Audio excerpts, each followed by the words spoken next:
অতএব বাংলাদেশের জনগণকে খুব ভালো করে এটা বুঝতে হবে যে আপনারা যদি নতুন বাংলাদেশের যে স্বপ্ন দেখেছিলেন সেটাকে বাস্তবায়ন করতে চান, তাহলে যারা সংস্কারের পক্ষে কথা বলছে, যারা বাংলাদেশের রাজনীতিকে বিভাজনের রাজনীতির যে বাইনারি, সেই বাইনারিতে না গিয়ে বাংলাদেশের নাগরিকদেরকে মানুষ হিসেবে, নাগরিক হিসেবে মর্যাদাবান করে তোলার রাজনীতি করছে,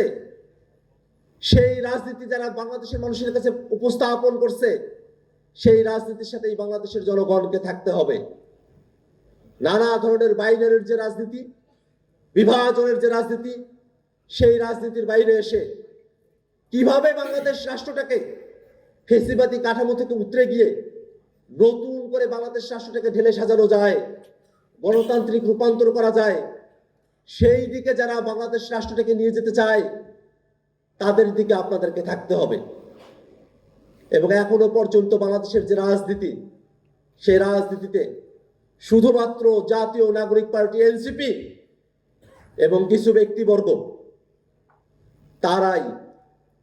বাংলাদেশের সংস্কারের রাজনীতিকে জিইয়ে রেখে বাংলাদেশের মানুষের সংস্কারের আকাঙ্ক্ষাকে বাস্তবায়ন করার চেষ্টা চালিয়ে যাচ্ছে। তো সে জায়গা থেকে আমরা খুব স্পষ্ট করে বলি,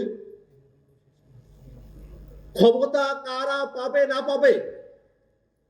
এই সব জরিপ করে বাংলাদেশের মানুষের সংস্কারের যে আকাঙ্ক্ষা, সেখান থেকে মানুষকে দূরে সরে দেওয়ার যে প্রচেষ্টা চলছে, সে প্রচেষ্টার ব্যাপারে বাংলাদেশের জনগণকে সতর্ক থাকতে হবে।